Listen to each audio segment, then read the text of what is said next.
Bonjour à tous et à toutes, Shalom Uvracha. Aujourd'hui, nous allons parler de la signification de la prière de Neila. Alors, pour comprendre la signification de cette tfila exceptionnelle, il faut d'abord revenir aux prières de base. La prière de Arvit, Shacharit et Mincha. Pourquoi on commence par Arvit? Parce que vous savez que dans le judaïsme, la journée commence depuis la veille au soir. Donc, une journée, Vaïhi Ere, Vaïhi Boker, Yom Echad.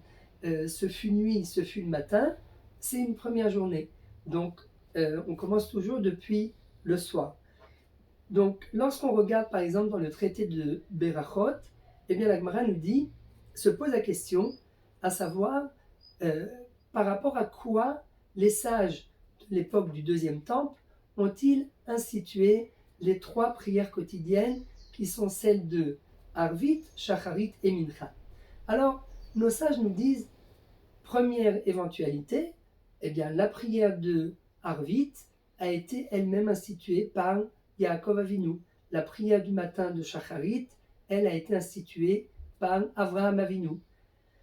Tandis que la prière de Mincha, elle, a été instituée par Yitzhak. Première éventualité. Donc chaque prière correspond à l'un des patriarches. Deuxième éventualité, ces prières ont été instituées par rapport au sacrifice journalier.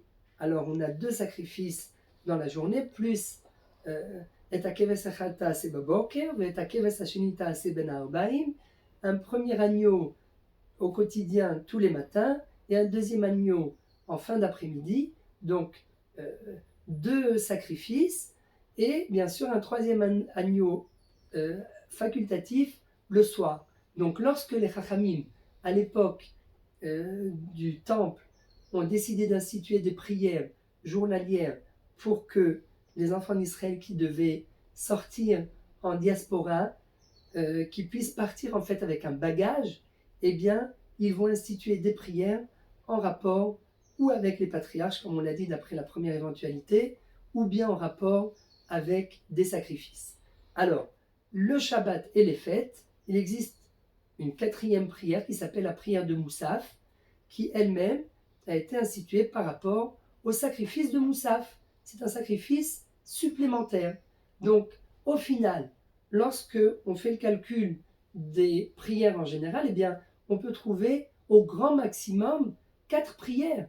Celle de Arvit, la veille au soir, celle de Shacharit, le matin, la prière du matin, celle de Moussaf qu'on dit après Shacharit, et celle de Mincha. Mais on ne voit à aucun moment la prière de Neila. Donc d'où vient cette prière qui a priori est une prière exceptionnelle qu'on ne dit qu'une seule fois dans l'année, le jour de Yom Kippour, après la tfila de Mincha, et habituellement environ 1h30 avant le coucher du soleil. D'où vient la source de cette prière? Et bien sûr, quelle est la signification profonde de ce rajout? Alors, bien sûr, on va aller directement, pour mieux comprendre, à la raison qui est rapportée par la Kabbale. Et grâce à cela, vous allez voir que c'est quelque chose de vraiment très profond qui se cache derrière cette dernière prière de Yom Kippour.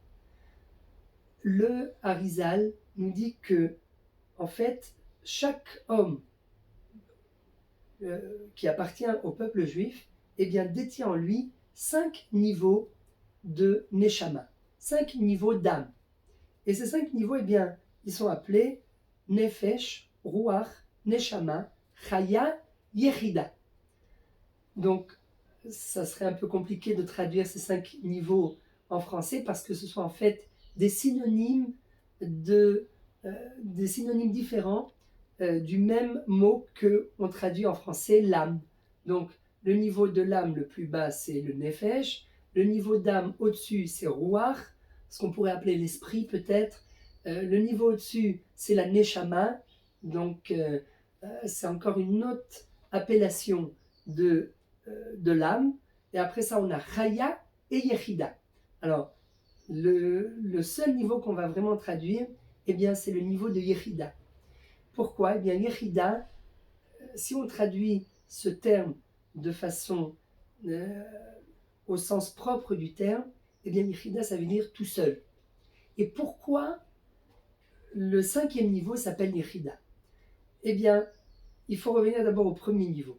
Lorsqu'un homme va accomplir une avéra, il va transgresser l'un des commandements de la Torah, sur lequel il est écrit textuellement dans la Torah que son âme sera retranchée du peuple d'Israël, eh bien, paradoxalement, les Chachamim nous disent que la personne qui, par exemple, aurait mangé le jour de Yom Kippour, Chas v'Shalom, ne va pouvoir atteindre que le niveau le plus bas de l'âme, qui est ce niveau de Nefesh. Et la preuve, c'est que dans les versets, il est écrit textuellement Venichreta ha-nefesh ha'im Yisraël. Ce sera l'âme de la personne qui a fauté qui sera retranchée du peuple d'Israël. Ou bien Venichretu ha-nefashot ha-osot bekerev amam. Ce seront les âmes qui seront retranchées du peuple. Seulement, si on revient aux 5 niveaux de l'âme, eh bien on voit que le nefesh, encore une fois, c'est le niveau le plus bas. Donc qu'est-ce que ça veut dire? Eh bien ça veut dire que lorsque quelqu'un, chas v'shalom, va transgresser l'une des interdictions les plus graves, comme par exemple manger le jour de Yom Kippour, eh bien au grand maximum, il ne va pouvoir atteindre et ne porter atteinte que au niveau le plus bas de l'âme. Mais il ne pourra jamais porter atteinte au Ruach ou bien encore même à la Neshama, parce que la Neshama, eh bien, c'est une dimension métaphysique qui est encore plus haut et qui ne peut pas être souillée. C'est ça en quelque sorte que ça veut dire. Et bien sûr, à plus forte raison, le 5e niveau de l'âme qui s'appelle Yechida, à plus forte raison qu'on ne peut même pas l'atteindre. On ne peut pas souiller ce niveau d'âme. Alors, pourquoi on ne peut pas le souiller? Parce que c'est un niveau tellement élevé qu'il appartient en quelque sorte à une autre dimension. Alors, a priori, vous allez me dire, oui, mais alors si on ne peut pas atteindre ce niveau d'âme parce qu'on ne peut pas le souiller, eh bien on ne peut pas non plus l'atteindre dans l'autre sens. On n'a aucun contact avec ce niveau d'âme. Eh bien c'est là tout le scoop de la Tfila de Neila. C'est que le jour de Yom Kippour, après avoir fait la prière de Mincha, au moment où on est à peu près 1h30 avant le coucher du soleil, et bien d'un seul coup, c'est un cadeau qu'Akadosh Baruch Hu nous offre et nous permet d'entrer en contact avec le niveau le plus élevé de notre âme, qui est le niveau de Yechida. Et ce niveau de Yechida, eh bien comme son nom l'indique, ça veut dire en particulier. Yachid, Yachid c'est seul, personnel. À quoi les Chachamim font allusion lorsqu'ils disent qu'on atteint le niveau personnel? Eh bien en fait, nous expliquent les Chachamim, c'est rapporté dans plusieurs livres, mais on peut le voir par exemple dans le livre Meshech Chochma sur la paracha de Vayeler. Eh bien, il nous dit que au moment de la Neila, eh bien, c'est ce 5e degré d'âme qui va apparaître, et en fait, on va être comme le Kohen Gadol, le jour de Yom Kippour, qui entrait à l'intérieur du Saint des Saints et qui se retrouvait en fait en Yechidout. Yechidout, c'est-à-dire qu'il est en huis clos. À l'intérieur du Saint des Saints, il n'y a que la présence divine, Akadosh Baruch Hu, qui se retrouve avec le Kohen Gadol en huis clos, en intimité en quelque sorte. Eh bien, le jour de Yom Kippour, au moment de Neila, chacun d'entre nous s'élève au niveau du Kohen Gadol le jour de Yom Kippour, qui se retrouvait à l'intérieur du Saint des Saints, en huis clos, en intimité, uniquement lui et Akadosh Baruch Hu. Eh bien, chacun d'entre nous, c'est ce qui se passe à ce moment-là. On se retrouve en intimité, chacun d'entre nous, uniquement avec Akadosh Baruch Hu. Et donc, c'est pour cela que on atteint notre niveau de Yechida, puisque la Yechida, encore une fois, c'est quelque chose d'intime, de personnel, qu'entre nous et Hachem. Et c'est pour cette raison que nous explique le Meshech Chochma qu'au moment de Neila, eh bien c'est un moment tellement exceptionnel que d'un seul coup il n'y a plus de tribunal céleste. Si jusqu'à présent, depuis l'entrée de Rosh Hashanah jusqu'à la Neila, eh bien, on devait rendre des comptes devant le tribunal. Il fallait peser le nombre de mérites que nous avons accumulés durant l'année précédente par rapport au nombre de avérotes, de transgressions qu'on aurait pu transgresser durant toute l'année. Et faire le bilan annuel, et voir de quel côté la balance va tendre. Et bien sûr, si c'est un jugement devant un tribunal, et bien de la même façon que sur le tribunal, qu'au sein du tribunal terrestre, il y a un accusateur, il y a un défenseur, il va y avoir le procureur, on va ramener des preuves, c'est tout un cérémonial.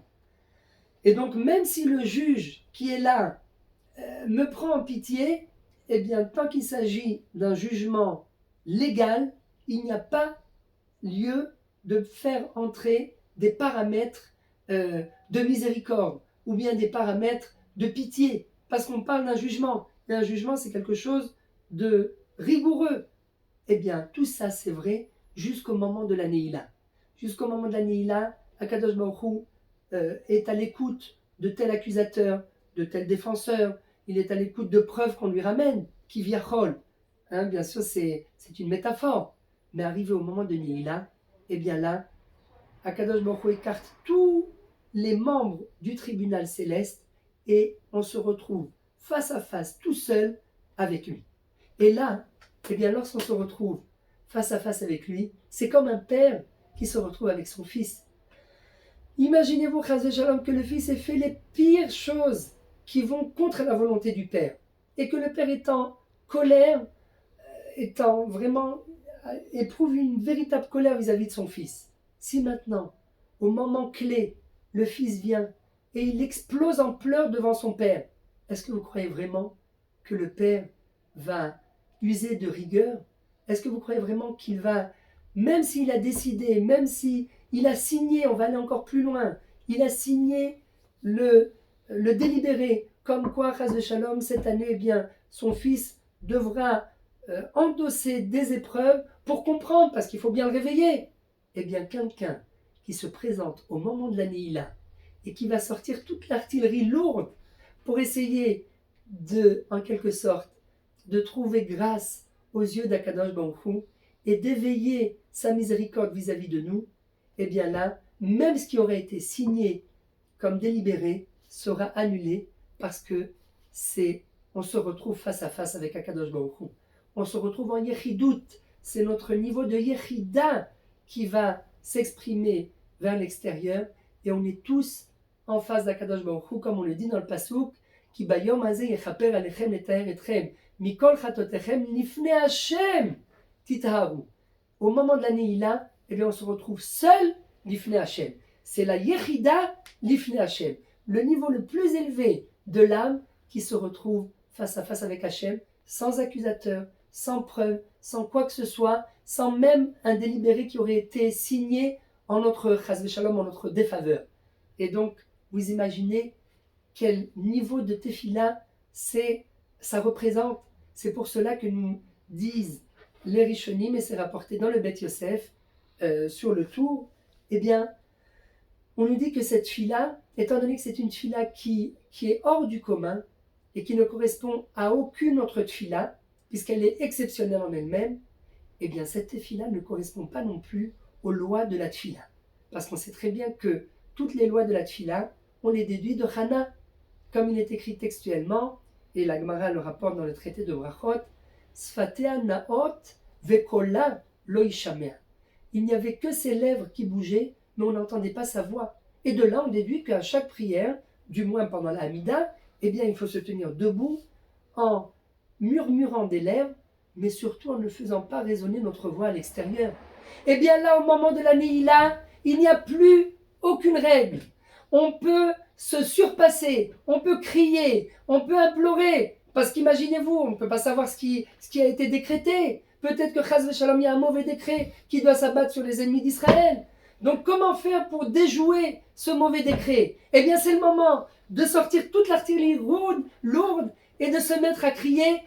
Tous les coups sont permis, excusez-moi de m'exprimer ainsi, mais on peut y aller, on peut crier, on peut pleurer, on peut tout faire, et Bezrat Hashem, grâce à cette expression d'attachement à Kadosh Baruch Hu, eh bien, on peut être sûr qu'Akadosh Baruch Hu nous répondra favorablement et qu'il annulera tous les mauvais décrets pour cette nouvelle année. Be'ezrat Hashem, je vous souhaite à tous de passer une excellente fête de Yom Kippour, que vous puissiez arriver à la fin en étant expié de toutes vos fautes, mais en plus d'être capable de retirer la pierre qui parfois nous pèse sur le cœur parce que on se sent accablé de fautes, qu'on puisse être expié, qu'on puisse être lavé, blanchi de toutes nos fautes, comme ce Kohen Gadol qui rentre à l'intérieur du Saint des Saints le jour du Yom Kippour, au moment de Neila, et qu'Akadosh Baruch Hu annule tous les mauvais décrets pour nous inscrire à tous dans le livre de la vie.